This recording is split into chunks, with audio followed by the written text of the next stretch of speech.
Bueno, el webinar lo he titulado Síndrome de intestino irritable, 8 claves en el abordaje terapéutico, ¿vale? Yo me llamo María del Rosario Díaz Cruz y como ha dicho muy bien Benoit, pues bueno, es, soy médico de familia, especializada en medicina de familia y me he hecho, digamos, experta en microbiota, como pone aquí, microbiota, síndrome de intestino irritable, intolerancias alimentarias y también estoy orientando también mi formación a la medicina deportiva y a la medicina de precisión. Tenemos consulta online con esos contactos que veis ahí, por si a alguien le interesa o me queréis recomendar a alguien, ¿vale? En Instagram, como decía Benoit, era más allá del colon irritable y ahora es salud y microbiota, ¿vale? Y también tenemos consulta presencial en Talavera de la Reina, en esas dos clínicas, ¿vale? Y bueno, esto es un poco presentación mía particular y vamos ya con la charla per se. Bueno, lo primero, muy importante, definir el colon irritable. ¿Qué es el colon irritable o el síndrome de intestino irritable? Pues es un síndrome. ¿Por qué síndrome? Pues porque es un compendio de diversos síntomas, ¿vale? Clínico, que suele ser crónico o tiende a cronificarse y tiene periodos en los cuales empeoran los síntomas. Comprende fundamentalmente síntomas digestivos, pero también hay muchos síntomas extradigestivos que son muy inespecíficos, con un diagnóstico un tanto complicado y que no suelen mejorar con los tratamientos convencionales. ¿Qué características tiene? Pues tiene una prevalencia mundial de alrededor del 11%, nada despreciable, y es más frecuente en personas entre 20 y 50 años y sobre todo, y muy importante esto, en mujeres, ¿vale? También creemos que puede ser que las mujeres consulten más por este problema que los hombres y que las personas jóvenes consulten más por este problema que las personas mayores que quizá lo tienen más normalizado este problema. Limita de gran forma la calidad de vida de los pacientes que la padecen, pues probablemente todos conoceremos a alguien con colon irritable y al final pues son personas bueno, que pueden entrar incluso en una depresión, en una ansiedad, que les da miedo salir a comer fuera, que no pueden prácticamente socializar, porque en España, como bien sabemos, socializamos fundamentalmente por la comida y con la comida y mientras estamos comiendo. Y, por ejemplo, por poner un ejemplo de cómo puede limitar la vida de estas personas, aparte de pues, por toda la sintomatología que produce. Y el diagnóstico, como he comentado antes, es complicado y hay que excluir otras patologías que puedan causar este problema, ¿vale? Siempre hay que buscar una causa del colon irritable. Es uno de los mensajes que quiero dar con esta presentación. Entonces, si nos vamos a las causas del colon irritable, la primera suele ser, esto está documentado perfectamente, suele ser un sobrecrecimiento bacteriano en el intestino delgado. Este sobrecrecimiento origina una disbiosis intestinal o viceversa. De hecho, se cree que el sobrecrecimiento bacteriano es un tipo de disbiosis intestinal, una alteración de la microbiota, tanto en cantidad como en cualidad, es decir, en qué microorganismos nos encontramos ahí. Y el mismo sobrecrecimiento puede ser causa o consecuencia de otros problemas que lo producen. ¿Cuáles son sus más causas de síndrome de colon irritable? Pues está documentado que personas con un consumo excesivo de antibióticos, con un consumo excesivo de IVPs, los omeprazoles, pantoprazoles, etcétera, tienen más posibilidad de desarrollar este problema. Una persona que pueda o que tenga o se sospeche una hipocloridia, es decir, una dificultad para secretar el ácido clorhídrico que hace que nuestro pH sea más bajo de la cuenta, no hagamos buenas digestiones y eso dé lugar a un colon irritable o un sobrecrecimiento bacteriano. El mal funcionamiento del CMM, que es el complejo migratorio común, es un complejo que tenemos a nivel intestinal, que sería algo así como el camión de la basura, que se encarga de, en periodos de ayuno, limpiar nuestro intestino de restos de alimentos, de bacterias, etc. Hay personas que pueden tener un daño en este complejo o que le funcione mal de siempre, desde que eran pequeñitos, y estas personas van a tener más posibilidad de tener un sobrecrecimiento bacteriano y por tanto un colon irritable. También tenemos una enfermedad celíaca mal diagnosticada o bien una sensibilidad al gluten no celíaca. Es esencial diagnosticar la celiaquía porque yo por mi experiencia con mis pacientes está mal diagnosticada y hay que hacer un diagnóstico más profundo que simplemente limitarnos a pedir unos anticuerpos que en la gran mayoría de los casos van a ser negativos. Y luego tenemos una enfermedad inflamatoria intestinal, un SIFO que es un sobrecrecimiento fúngico, ¿vale? Por cándida principalmente, una parasitosis, histaminosis, infección por metales pesados también, el haber padecido una infección previa gastrointestinal que puede dar lugar al llamado conocido como SIBO posinfeccioso. Y, por supuesto, los malos hábitos de alimentación he puesto en cualidad. Cualidad quiere decir la cualidad del alimento, es decir, pues comer procesados constantemente y luego pues la forma en la que comemos. Una persona que come mal, que come con estrés, que no mastica la comida, que bueno, que no hace un buen proceso de alimentación, ¿vale? También es cierto que hay gente que come muy mal y nunca le pasa nada a nivel intestinal, pero ojo porque probablemente esa persona tenga otros problemas de salud por esa mala alimentación. Y luego esta es otra de las causas más habituales y esenciales en el síndrome de colon o de intestino irritable, que es un estrés o ansiedad agudo o especialmente crónico. Aquí metería también una depresión, aunque no le he puesto las diapositivas. ¿Por qué? Porque bueno, se está hablando cada vez más de la conexión entre el intestino y el cerebro, ¿vale? Y efectivamente se está viendo que esa conexión existe y que lo que pasa aquí en nuestra cabecita de alguna forma se refleja en la microbiota de nuestro aparato digestivo y pues da lugar a un colon irritable, a un sobrecrecimiento bacteriano por las cosas que ahí he descrito, pues por producir una disbiosis intestinal, porque aumenta la permeabilidad, porque se produce una mala regulación hormonal y de nuestros neurotransmisores y, sobre todo, muy importante, por una alteración de la motilidad gastrointestinal, ¿vale? Por alteración de este eje intestino, cerebro y nervio vago. Entonces, conclusión, pues sí, efectivamente, tanto el estrés como la ansiedad como la depresión pueden causar un sobrecrecimiento bacteriano o un intestino irritable, pero porque verdaderamente está pasando algo abajo, ¿vale? Está pasando algo abajo que depende de lo que está pasando aquí arriba. Esto es un tema muy complejo. Yo he visto casos de colon irritable, incluso de sobrecrecimiento por este motivo, y también he visto muchos pacientes que están con un estrés crónico de años, no tienen ningún problema digestivo y a los años desarrollan un colon irritable.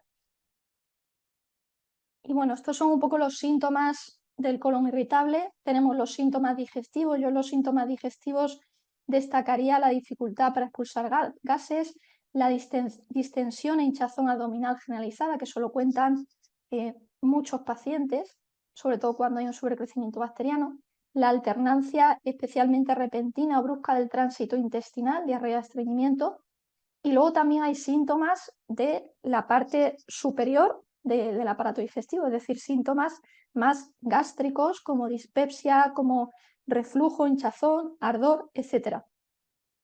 Y muchas veces hay un componente importante de dolor abdominal difuso con hipersensibilidad visceral. A nivel extradigestivo, lo más frecuente es un síndrome malabsortivo que provoca un déficit de vitaminas y minerales, produciendo astenia, cansancio, problemas menstruales y de peso, ¿vale?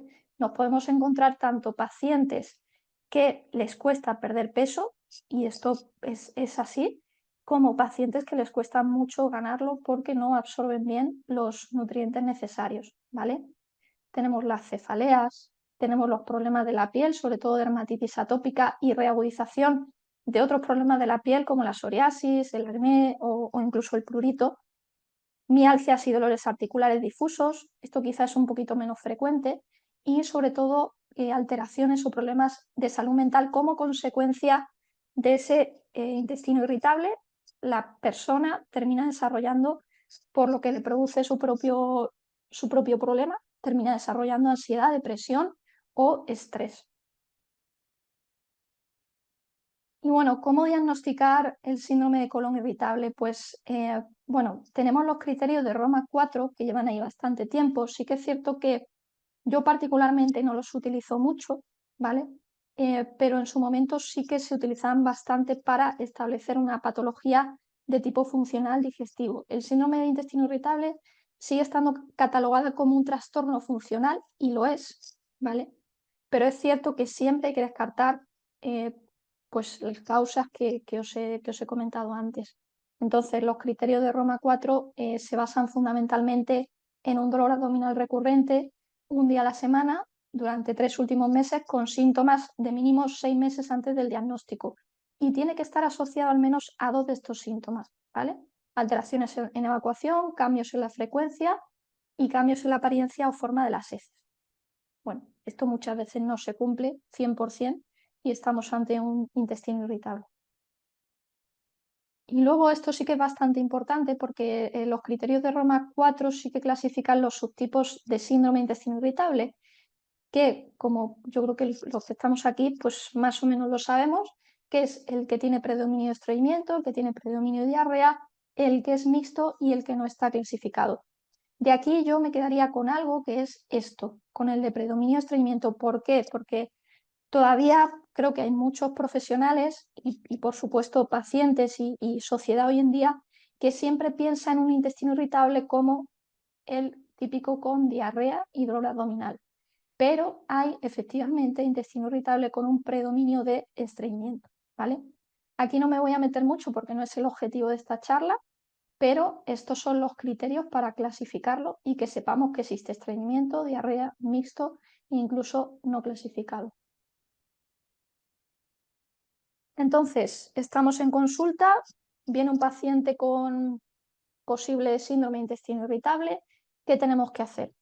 Aparte de tener en cuenta los criterios de Roma 4, ¿vale? Tenerlos en mente, en la cabeza, hay que hacer una historia clínica muy profunda y muy importante, ¿vale? Hábitos de alimentación,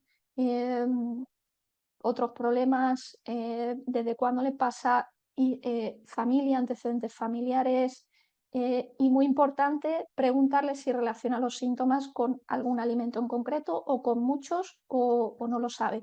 La mayoría de las veces nos van a decir que no tienen ni idea, ¿vale? Esa es la realidad y precisamente eso para mí podría ser un criterio de sospecha de colon irritable, ¿vale? Una exploración física y súper importante revisar las pruebas complementarias anteriores que tenga el paciente. Mi experiencia es que prácticamente nadie tiene todas las pruebas que hay que hacer, que son, en mi opinión, bastantes, pero casi nunca se hace. Se cataloga, esto pues obviamente lo hacemos los profesionales, como colon irritable y se le hacen un par de pruebas y ya está. ¿Vale? Esto creo que es algo que tenemos que ir cambiando, ¿vale? Ante estos pacientes, la prueba que hay que hacer sí o sí, siempre que se pueda, porque soy consciente, yo trabajo en atención primaria también, en atención primaria no podemos pedir test de intolerancia ni a fructosa ni el test de SIBO. Sí que podemos pedir el test de lactosa, pero en orina, ni siquiera en aliento, ¿vale? Es decir, que esto sería papel del especialista en digestivo o de otro especialista que entienda el tema y que quiera solicitar estas pruebas, ¿vale?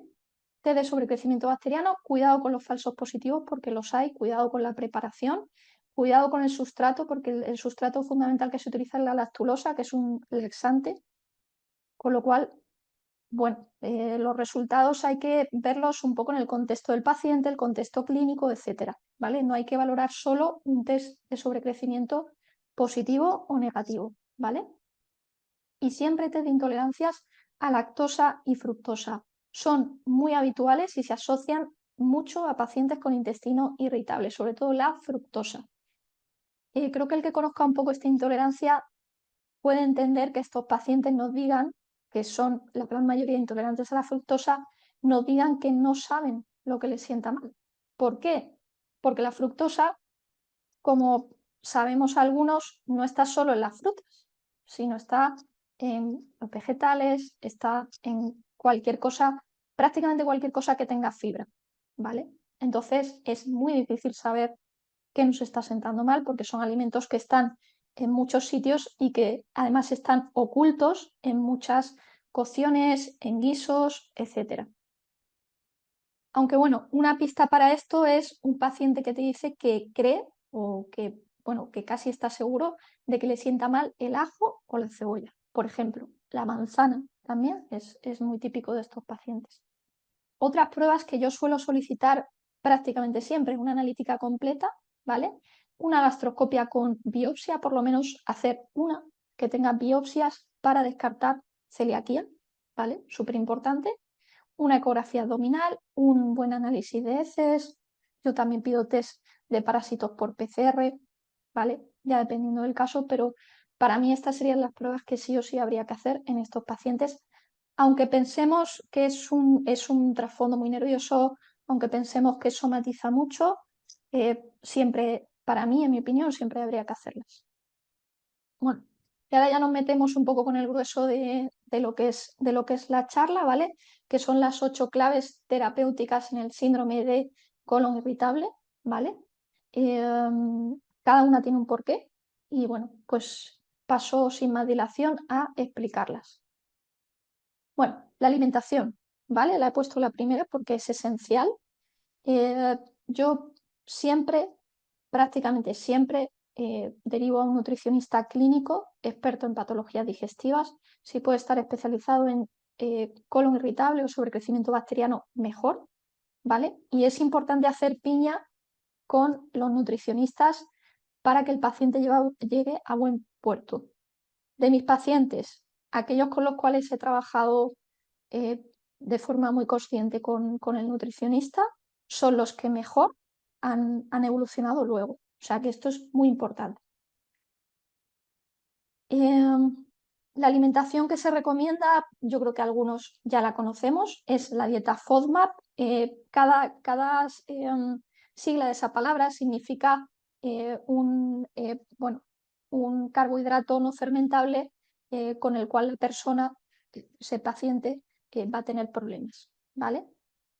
Ojo, esta dieta es una dieta bastante complicada, bastante difícil de seguir, es muy restrictiva y yo siempre aconsejo, sobre todo a los nutricionistas con los que trabajo pues mano a mano, aconsejo que no se alarguen más de 2 meses de forma completamente estricta y que siempre sea muy individualizada a cada caso.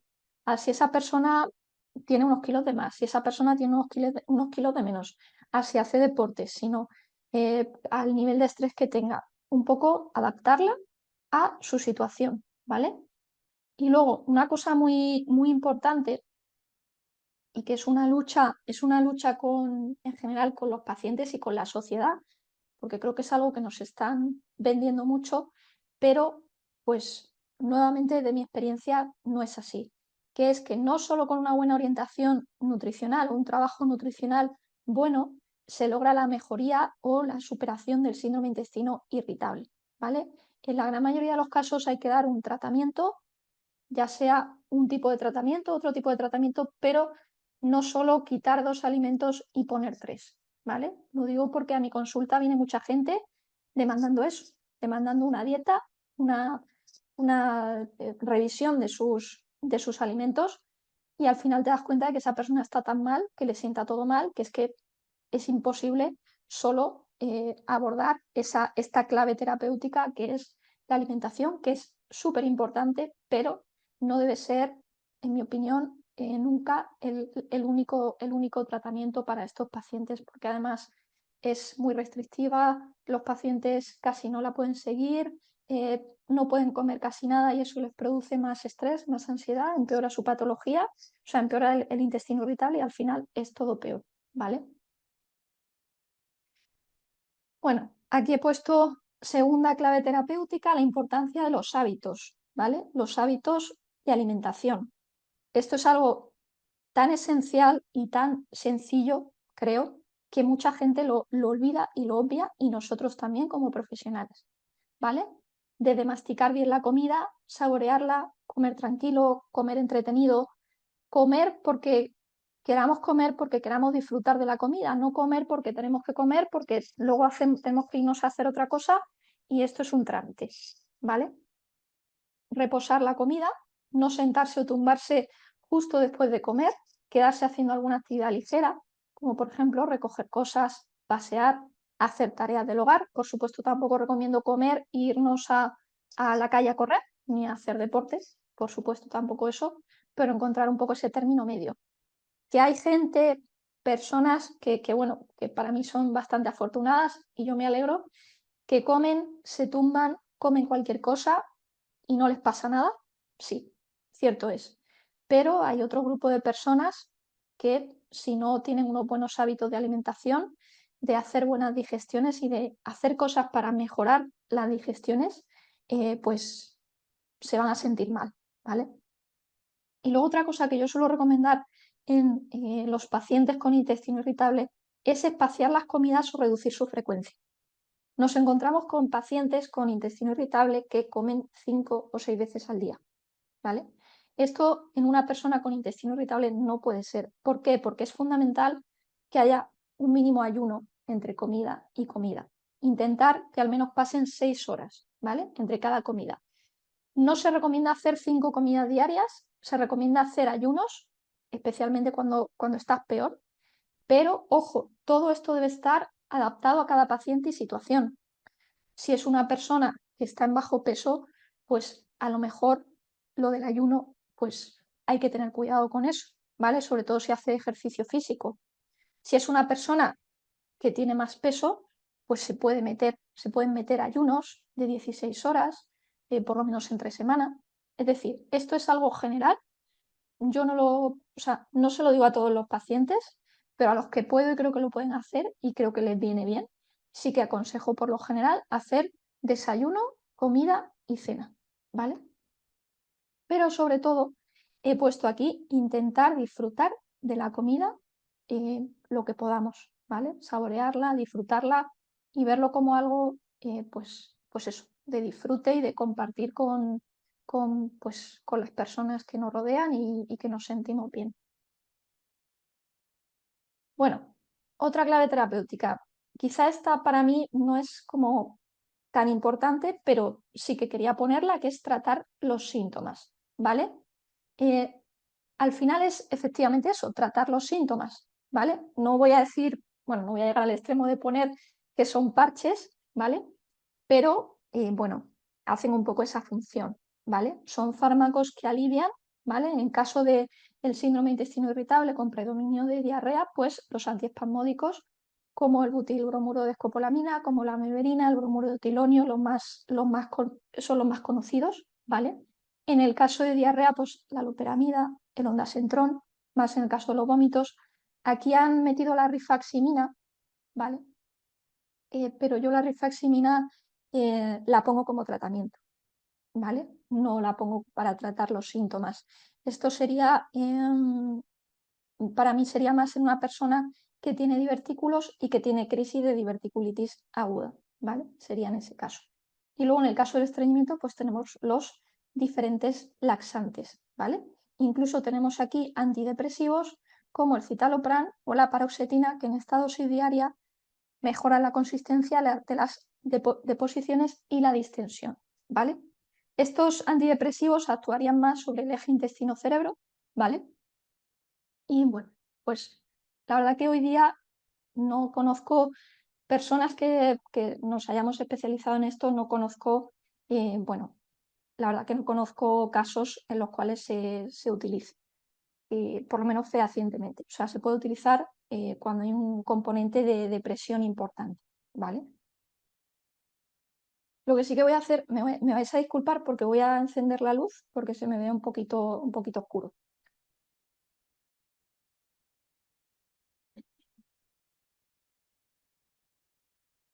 Vale, mucho mejor. Bueno, pues seguimos. Bueno, tratar el problema, ¿vale? El problema, en teoría, está en una serie de bacterias que están crecidas. Vamos a presuponer que es un colon irritable por un sobrecrecimiento bacteriano. Esto sería en este caso, que esté claro que sea por un sobrecrecimiento bacteriano, ¿vale? Y tenemos que la primera línea de tratamiento, aunque pues obviamente hay muchas corrientes que intentan, que son un poco negacionistas con los antibióticos, yo en parte lo entiendo, en parte no tanto, ¿vale? Yo creo que hay que ver a cada paciente, cada situación y en función de eso poner el tratamiento. Pero la primera línea de tratamiento siguen siendo los antibióticos farmacológicos.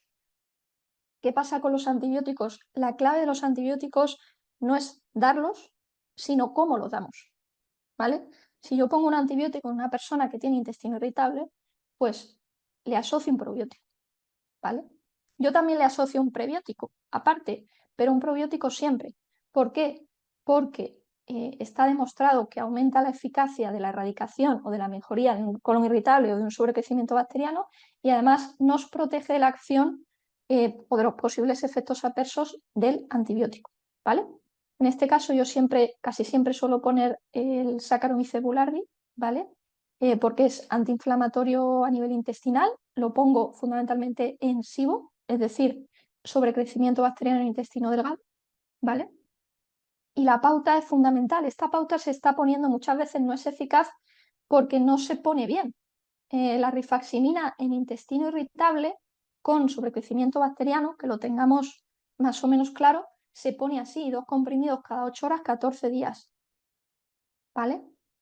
Esto es lo más actualizado que hay, ¿vale? Antes se ponía, bueno, se sigue poniendo mucho, 6, creo que eran 6 comprimidos al día durante una semana, un mes, y luego otro mes volver a repetir, y así 3 meses.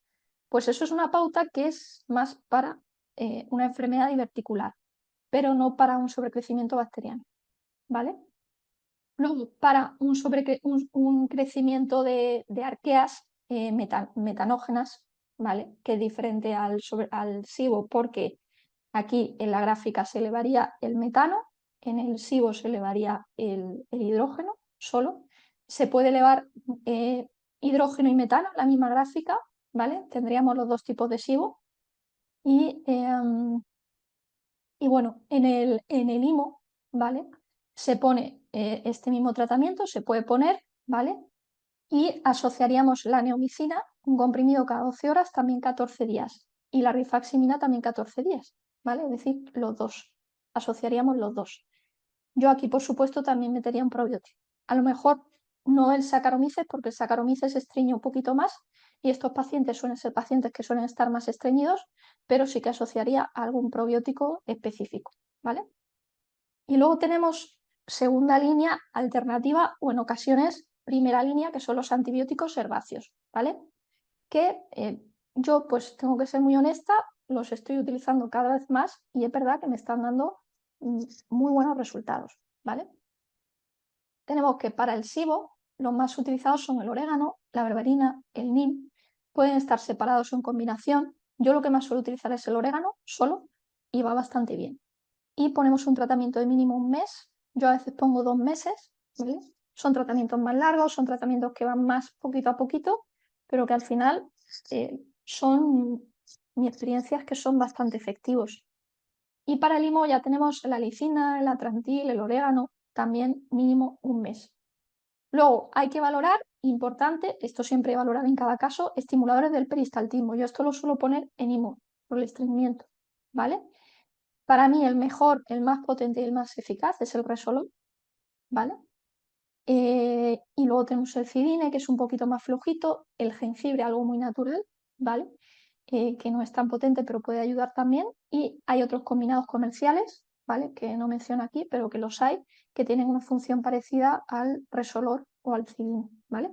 Estos se toman, el Resolor, por ejemplo, se toma entre un cuarto medio comprimido 3 horas después de comer. Siempre importante porque si no puede producir diarrea, ¿vale? Bueno, siguiente clave terapéutica, repoblar, reparar y reconstruir, ¿vale? Es un tratamiento imprescindible para la mejoría del paciente con intestino irritable. En ocasiones, ¿vale? En ocasiones cuando no hay una causa clara, cuando no hay un SIBO, cuando no hay obviamente no es un paciente celíaco, no es un paciente con otra causa, es algo muy difuso, ¿no? Que verdaderamente no hemos llegado a la causa, puede ser la primera línea de tratamiento para esta patología, ¿vale? ¿Y en qué se basa esto de repoblar, reparar y reconstruir? Pues en modular la microbiota intestinal para mejorar esa disbiosis que presuponemos, ¿vale? Que hay en la microbiota que está produciendo todos esos síntomas, ¿vale? Entonces, tenemos dos formas de modular la microbiota. Bueno, dos son las formas más importantes. Una es la forma directa mediante probióticos dirigidos. Importante estos probióticos dirigidos, ¿vale? Cada probiótico se adapta a un paciente y a los síntomas de un paciente. No podemos dar el mismo probiótico a un paciente con intestino irritable, predominio estreñimiento, que predominio diarrea, ¿vale? Hoy día, gracias a Dios, hay probióticos que tienen un perfil más de, bueno, de favorecer las deposiciones y un perfil más de pues intentar contenerlas un poquito más, ¿vale? Y hay otros perfiles, hay algunos que sirven especialmente para la hinchazón, hay algunos que sirven especialmente donde hay un problema más de eje intestino-cerebro, ¿vale? Hay muchos tipos. Y de forma indirecta tenemos los prebióticos, los simbióticos e incluso otros suplementos que sabemos que regulan la microbiota intestinal, ¿vale? Bueno, entonces seguimos con la misma clave terapéutica. Los probióticos deben ser ajustados a cada paciente y sus síntomas, tanto en tipo como en posología y duración del tratamiento. Por lo general, no se suelen poner ni más de 3 meses ni menos de 3 meses, ¿vale? Los más estudiados y de los cuales mejores resultados se obtienen para intestino irritable son Saccharomyces boulardii, que ya hemos hablado, el Plantarum, el Acidophilus, el Animalis subespecie Lactis, el breve. No lo he puesto aquí, pero también va muy bien el Rhamnosus GG, ¿vale? Y bueno, algunos de estos tienen un efecto probiótico y posbiótico, ¿vale?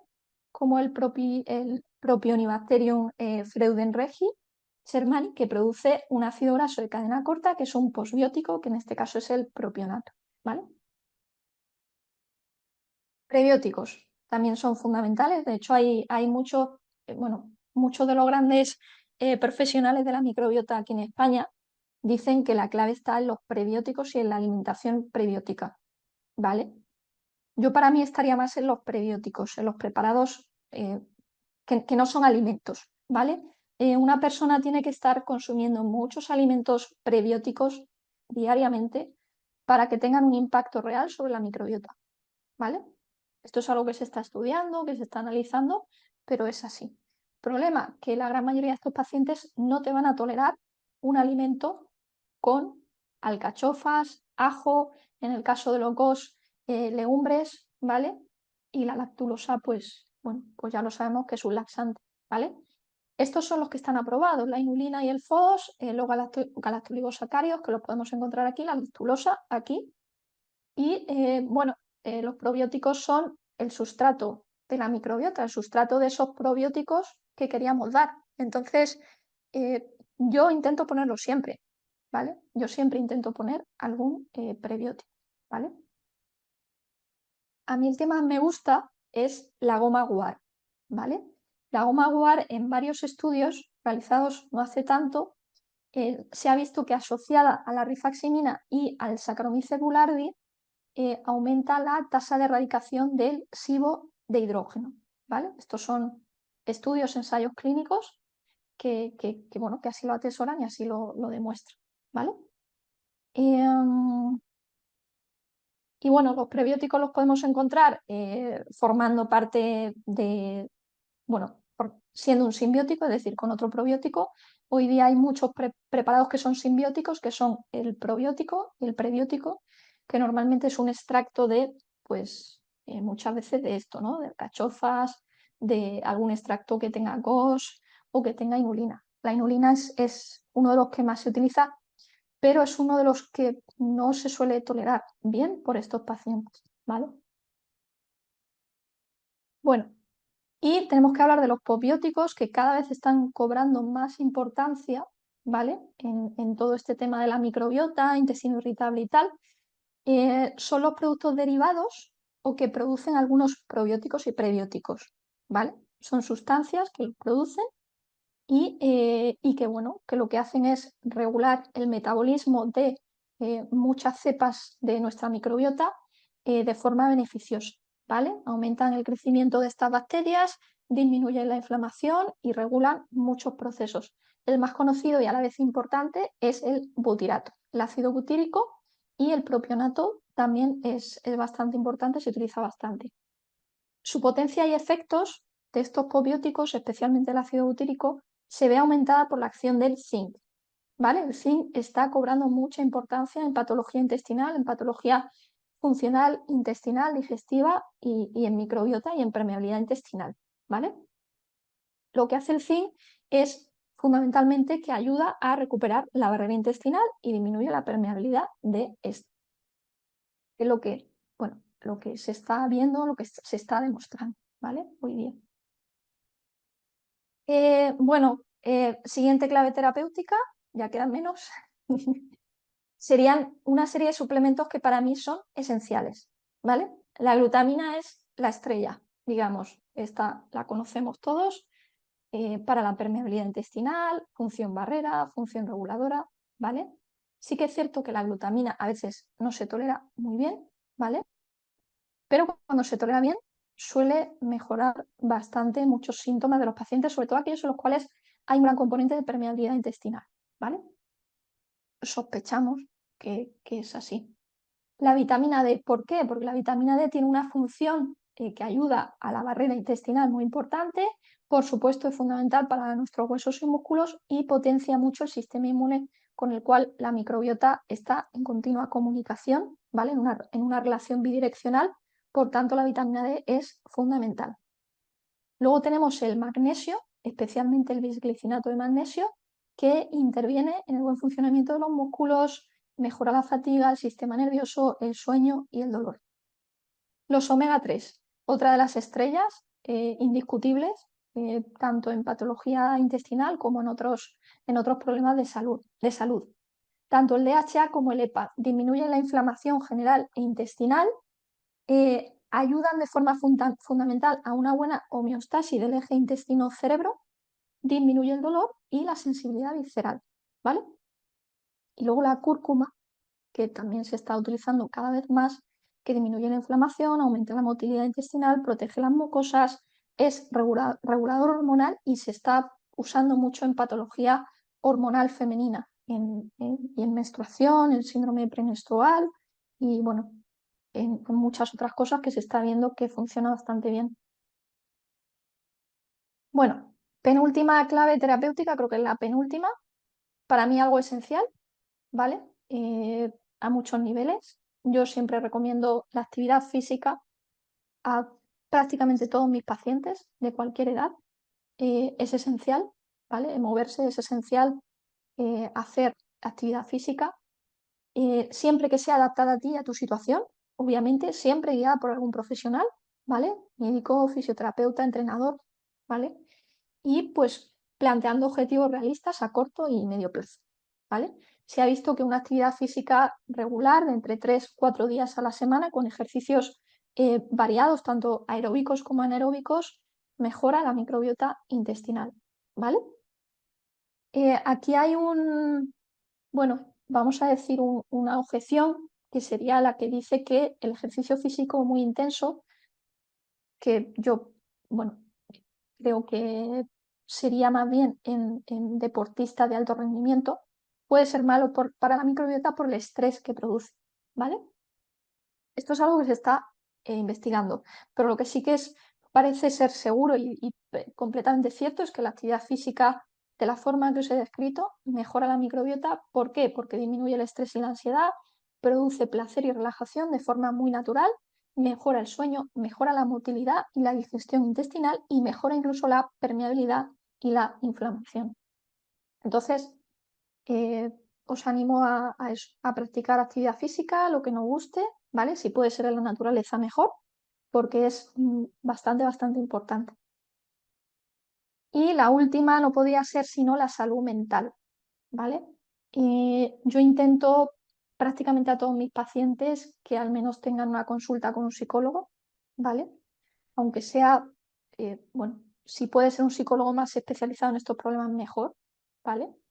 Pero siempre es bueno que haya un profesional asesorando en esa parte, ¿vale? Intentar controlar al máximo el estrés y la ansiedad, hacer actividades que nos gusten con amigos y con familia, ¿vale? Entretenernos, pero si te gusta leer, pues lee. Si te relaja dar un paseo o ir al cine, ¿no? Es decir, intentar no dejar de hacer cosas, no dejar de lado nuestra vida por tener este problema, ¿vale? He metido aquí también actividades relajantes como el yoga, la meditación, pasar tiempo en contacto con la naturaleza y el aire libre, súper importante también, ¿vale? Esa conexión con la naturaleza también es muy importante y muy saludable, ¿vale? Bueno, de hecho, yo bueno, que he sido paciente y sigo siéndola en cierto modo, sigue siendo en cierto modo, fue algo que a mí me ayudó mucho en su momento, dar paseos por la naturaleza, hacer senderismo y hacer deporte. Eso me ayudó mucho. Y luego mejorar hábitos de sueño, que esto es una cosa que sí que creo que nos cuesta bastante en general. Intentar evitar pantallas justo antes de acostarnos, que haya un ambiente cómodo y tranquilo, descansar mínimo 7-8 horas, ¿vale? Bueno, esto es una parte que podría dar para otra presentación completa, pero, y muy bonita, además. Pero bueno, es un resumen de esto y pues eso, sobre todo quedarnos con que es esencial. Bueno, esto es un resumen de hábitos saludables, lo que he hablado del sueño, por supuesto una alimentación, que esto quizá no he hablado mucho de esto, una alimentación evitando al máximo ultraprocesados, alcohol, azúcares refinados, ¿vale? Es muy importante porque al final es inflamatorio, pero no es inflamatorio solo para el intestino, sino también para todo el cuerpo. Ah, hay mucha gente, me encuentro con mucha gente que te dice, eh, tal, ¿por qué no te comes ese croissant si tú puedes comértelo porque eres delgada? Eso me lo han llegado a decir muchas veces, así como experiencia personal, pero es que, pues honestamente, tú les explicas que no lo comes porque es inflamatorio, porque no es bueno para la salud y pues mucha gente pues no te entiende, por desgracia. Pero bueno, sí que es algo en lo cual creo que nos estamos concienciando cada vez más. Bueno, lo de hacer deporte, el manejar estrés y ansiedad, exposición a la naturaleza, ¿vale? Y bueno, este ya sería el final, la bibliografía que he utilizado, ¿vale? Y pues si tenéis cualquier duda, pregunta, pues yo encantada de poder solventarla. Y bueno, espero que no se os haya hecho muy largo. Muchas gracias, María del Rosario. Nada. Si tenéis preguntas, podéis escribirlas en el chat. Y veo que ya hay una pregunta. Así, ¿la puedes leer o te la... Sí, la estoy leyendo. ¿Podrías profundizar un poco más en las cepas probióticas indicadas en cada uno de los subtipos de síndrome intestino irritable? Vale, pues a ver si me voy a ir a esa diapositiva para tenerlo aquí más a mano. Vale. Bueno, por ejemplo, para un subtipo de colon irritable de predominio diarrea y dolor abdominal, yo uso mucho el Saccharomyces boulardii, ¿vale? También he usado el Rhamnosus, ¿vale? El Lactobacillus rhamnosus.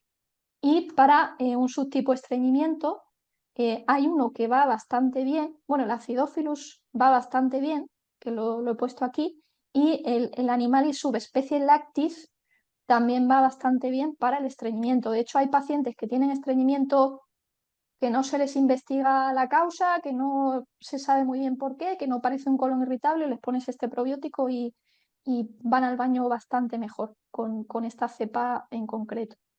Esos son los que yo tengo experiencia, ¿vale? Los que a veces he utilizado para cada subtipo. No sé si te he respondido eh, bien a la pregunta.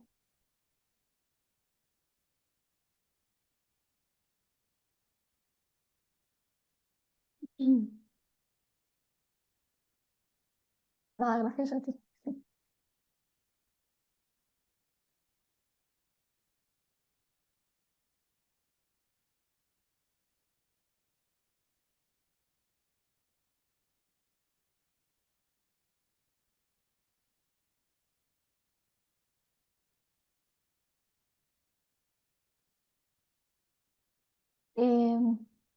Vale, respondo. ¿Suplementas con butirato en cápsulas? Sí. Sí, suelo ponerlo casi siempre. A ver, yo el butirato lo suelo meter, por ejemplo, si hablamos de sobrecrecimiento bacteriano, lo suelo introducir después de la fase de, vamos a decir, de limpieza, ¿vale? De tratamiento con antibióticos, ya sean farmacológicos o herbáceos, ¿vale? En esa segunda fase, donde creo que hay que repoblar, de lo que he dicho de reconstruir, etcétera, ahí es cuando lo suelo meter con la glutamina, ¿vale? Y con el zinc también. Suelo hacer uno cada 12 horas, 15 días y luego uno al día. Y lo dejo 3 meses, eso siempre. Vale, con SIBO de hidrógeno, ¿qué prebióticos aconsejas? No todos los alimentos indicados, ajo, legumbres. Sí, efectivamente, Cristina, es lo que hablaba. Vale, yo aconsejo, bueno, creo que lo he dicho, yo el que más me gusta es la goma guar, ¿vale? La goma guar regula muy bien y, vamos, yo no conozco a nadie que me haya dicho que le ha sentado mal. Se tolera súper bien, súper, súper bien.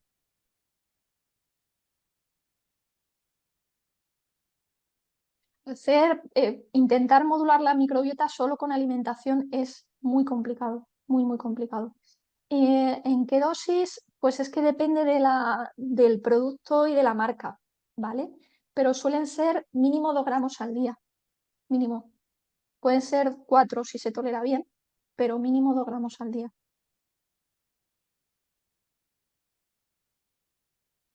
Consigo de metano, que pro y prebióticos. Vale. ¿Cuánto tiempo? Cristina dice cuánto tiempo a la goma guar, me imagino. A ver, yo la goma guar la pongo siempre mínimo 2 semanas con el tratamiento antibiótico farmacológico, mínimo. Pero la goma guar puedes estar meses tomándola sin ningún problema, incluso 2 o 3 meses, ¿vale? Bueno, luego tenemos a Bianca que dice que con SIBO de metano, ¿qué pro y prebióticos recomendarías? Bueno, con SIBO de metano podemos probar, como prebiótico, podemos probar más la inulina, ¿vale? Pero la inulina que viene en formato farmacológico, que se tolera mejor, y, y a nivel de probióticos, uno que estimule más el peristaltismo, ¿vale? Un Acidophilus, un Animalis subespecie lactis, que van mejor para el estreñimiento, ¿vale? Pero eso en general. O sea, luego hay casos y casos. Hay SIBO de metano que no están estreñidos y hay SIBO de hidrógeno que no tienen diarrea, ¿vale? Entonces, bueno, siempre intentar fijarnos mucho en la clínica, más incluso que en la gráfica del test de sobrecrecimiento.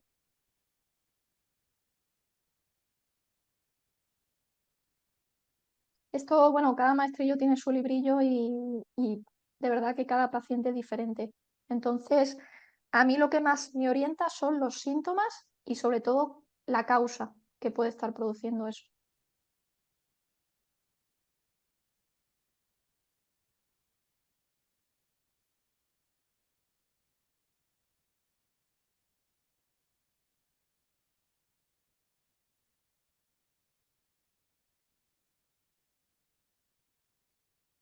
Dosis de orégano, pues depende de la marca.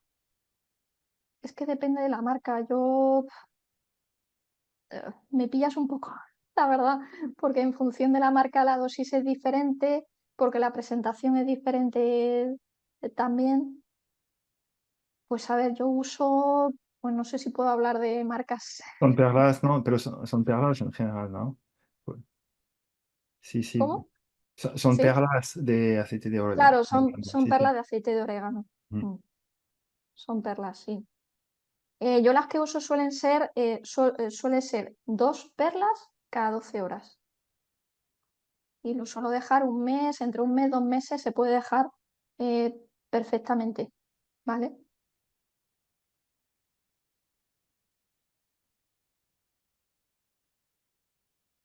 Hay oréganos que se toleran mejor que otros, ¿vale? Eso también buscarlo porque a veces sí que puede producir molestias estomacales, ¿vale? Hay Oh, marcas que tienen orégano encapsulado o microencapsulado. Mm. ¿verdad? O tienen a veces esas cápsulas que están protegidas y así no se van a disolver Exacto, tan rápido en el intestino. correcto.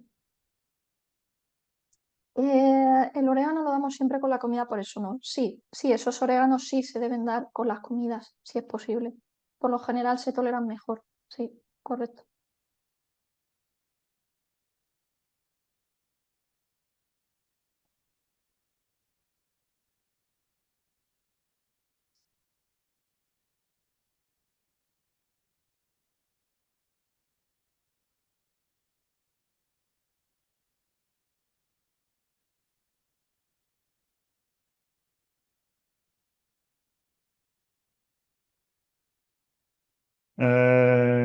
Te voy a hacer una pregunta porque se habla también mucho más de los alimentos fermentados Sí.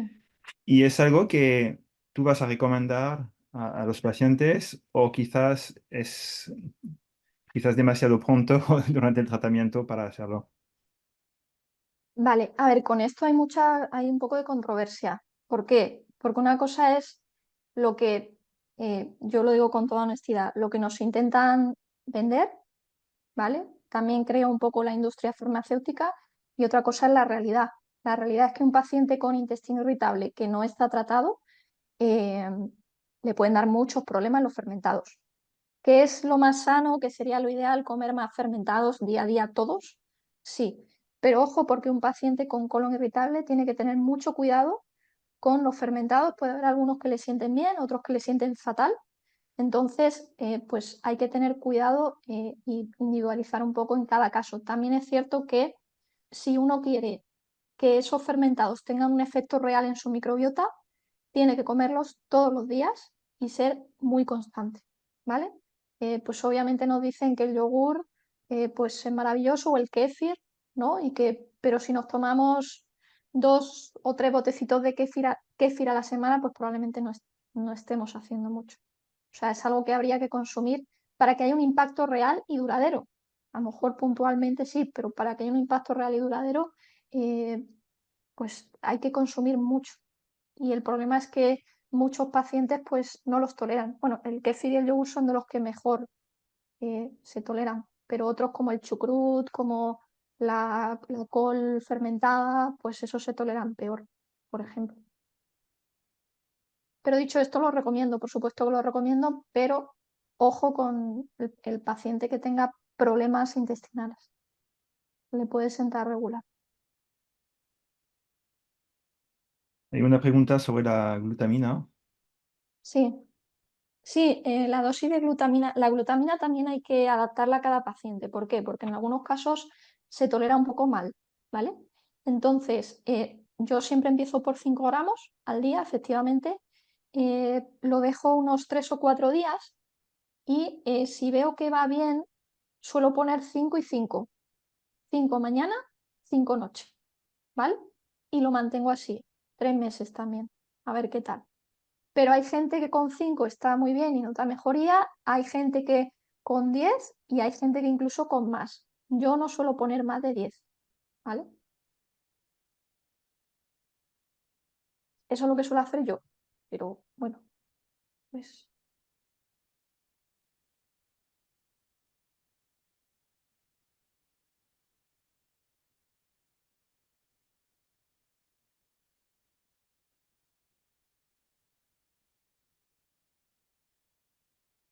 Ah, bueno, gracias a ti. MP. Hoy día también se está utilizando, que no lo he dicho, pero lo podría haber mencionado, se está utilizando la melena de león como, bueno, vamos a decir, sustitutivo de la glutamina, que se tolera mejor, ¿vale? Aunque yo no tengo mucha experiencia, no le he puesto mucho, pero es una alternativa que se suele dar a pacientes con permeabilidad y que quieres poner glutamina, pero no se tolera bien, por ejemplo. Pero me imagino que la dosis es más Mm. baja, ¿no? Sí, Sí, sí. La verdad que no recuerdo la dosis sí. ahora mismo porque casi no lo he utilizado, pero sí, sí es más bajitas.